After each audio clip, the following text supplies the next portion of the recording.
কি তুই আমাকে মারলু? নু এর বিচার চিঙ্কু মাস্তান করবো।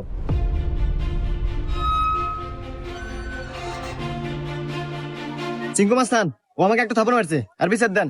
এই আমি সিংকু মাস্তান। এই এলাকা যত সমস্যা সঠিক সমাধান আমি নিজে দেই। নয় ওরা একটা থাপড় খাবো, আর নাহলে এক থাপড়ের বদলে 10টা জরিমানা দেবো। সিংকু মাস্তান, আমার কাছে তো কোনো এখন টাকা পয়সা নাই, একটা থাপ্পড়ই দেন। এই মার একটা থাপড়।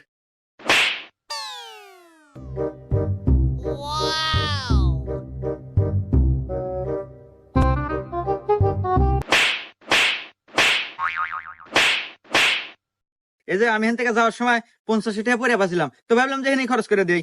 এত ধরেন 30টা আপনি নেন আর 20 টাকা দিয়ে দিন, থাকে। হুমুন্দি কয় গিরা? 20টা আপনি রেখে দেন, আমার লাগবে না।